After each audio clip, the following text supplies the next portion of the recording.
Hi everyone, today's video is going to be a serious one. Although I am a very politically passionate person, I try to avoid speaking about it publicly as I think there are too many characteristics involved and it tends to divide people more than anything. But my heart has been heavy and I can't ignore it any longer. As a disclaimer, I would like to say that yes, I am Cambodian, but before you click off this video, all I ask is that you hear me out, especially if you are Thai. I would like to state that I have many international friends, such as Ukrainian, Russian, Indian, Pakistani, and especially Thai. I wanted to mention this specifically because these are the nations currently at war with each other. I grew up in a private American school from kindergarten all the way to grade 12, so if you're wondering, that's how I was able to make so many international friends. The purpose of this video is to show everyone a complete timeline and analysis of the conflict. I hope you will listen to my honest words. Let's start with the complete timeline of this conflict. We can trace this back to 1907 when France and Siam, which is modern Thailand, finalized a border demarcation treaty. The French drawn map placed the Brehvihir temple with Cambodia. In 1941 and 1954, according to the Institute of Peace and Conflict Study, Thailand sent their troops to occupy the provinces of Battambang and Siem Reap, as well as the Brehvihir territory.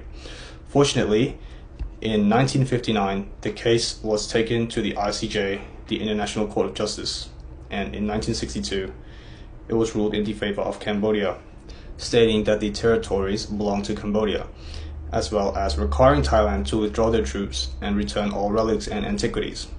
In 2008 to 2011, skirmishes occurred at the border, and these places included, but are not limited to, Brehvihir Temple, after UNESCO designated Brehvihir as a World Heritage Site in 2008, causing nationalist tensions to escalate in Thailand. So, from 2008 to 2011, both countries engaged in armed skirmishes across the disputed temple area with casualties on both sides and trench warfare near the border. I want to mention this because it shows that this kind of thing has happened before. I would also like to say, and this isn't to bash my beloved Thai friends, I wanted to say since the International Court had already ruled that the Brehvihir Temple belonged to Cambodia, there was no legitimate reason for Thai soldiers to have had a presence there. They were not supposed to be there. You get what I'm saying? They've done this before. They shouldn't be here. Now, we are approaching the modern day present time. On May 28, 2025, a skirmish occurred at Chongbuk Pass, resulting in a Cambodian soldier being killed. That's it. We lost a soldier first, and for a while that was it. Someone's father, someone's son, someone's beloved friend and brother died, and the world kept spinning. On June 18, a phone call between Thai Prime Minister, I'm not sure how to say her name, so I'll just show it. A call between the Thai Prime Minister and the ex-Cambodian Prime Minister, Hun Sen, leaked. In it, the Thai Prime Minister referred to him as uncle and criticized a Thai general, which ignited outrage in Thailand. The Thai Prime Minister apologized publicly. Now, before you attack me for the call being leaked, please remember, I'm not saying anything about this. I'm simply here to tell the world what is happening.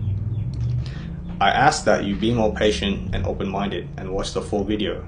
Subsequently, around late June or early July, she was no longer Prime Minister. Now, I'm going to refrain from the they started argument, the he said, she said stuff.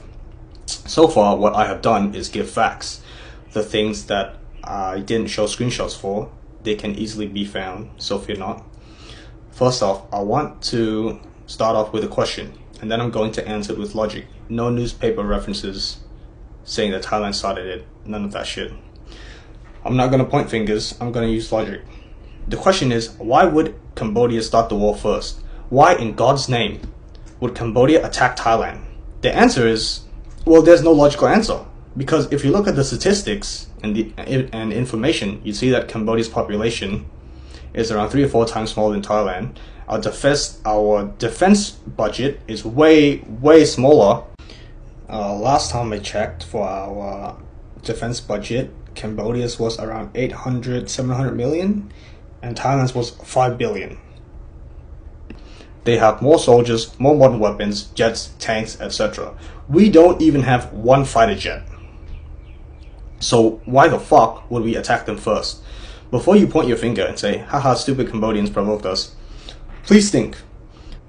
If you actually sat down for 5 minutes and thought about it, you should have arrived at the same conclusion, that there's absolutely nothing in it for us. There's nothing in it for us. Now ask yourself, what would the Thai military stand to gain? Consolidate their power? Especially in this time of political instability? Yeah? We'll come back to this topic later. Now that we have established that there's nothing in it for Cambodia to gain from a war, let's move on to the other things.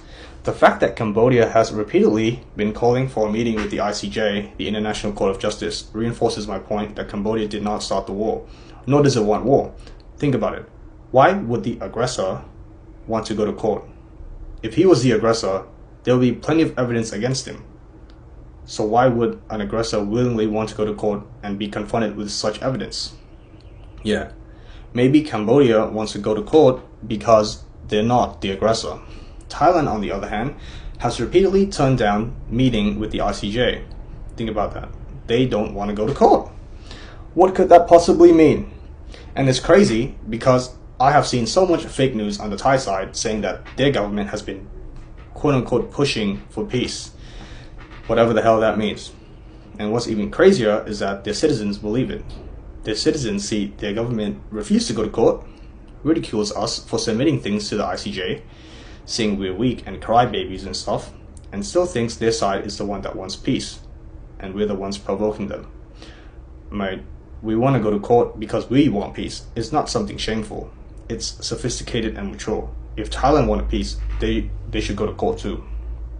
Another topic I'd like to talk about is the landmines that some Thai soldiers lost some legs to. Very unfortunate event, and I feel sorry for them.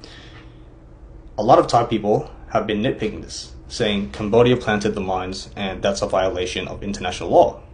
Before I go off and say, how dare you talk about international law right after breaking the ICJ ruling that the Prevahit temple belonged to us, I'll touch on the landmines.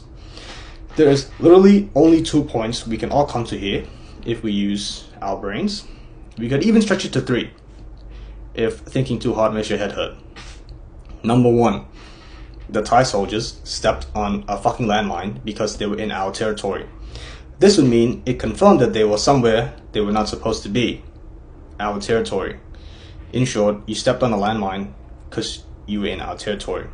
Number 2, you stepped on an old landmine from the genocide era, which, as everyone clearly knows, there are still plenty of them. And the reason they all haven't been removed is because nobody fucking knows where they are.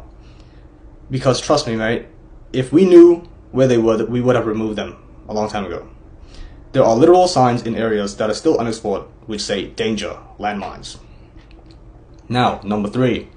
We're stretching it now, by the way. Number 3. Cambodians planted them in Thai territory.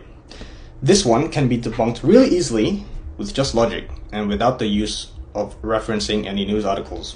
The thing is, if this is an area in your territory, you would regularly patrol it. If you regularly patrol it, how would we plant mines there? You would see us. You see us doing it. You literally catch us in the act. So how the fuck would we manage to do that? Furthermore, if we did that, that would sabotage our legal case of going to the ICJ. It's because we didn't do such a thing, such a brain-dead thing, that we still want to go to court. If we want to go to court and there's evidence of us doing that, why would we still want to go to court? Yeah.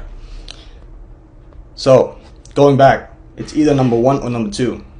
Another thing I want to talk about is something that has made my heart really heavy. There have been numerous social media posts of Thai citizens literally assaulting people on the streets for being Cambodian.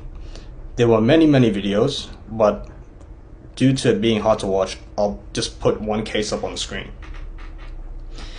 Listen, I have Thai friends, and I love my Thai friends, but what the fuck is this? This is vile, it's trashy, it's low IQ, it's low class, distasteful, discriminatory behavior. Cambodians are not like this. This is the character of Cambodian people. Our character is clear by the fact that we want to do the right thing. I mean, have a listen to this lad.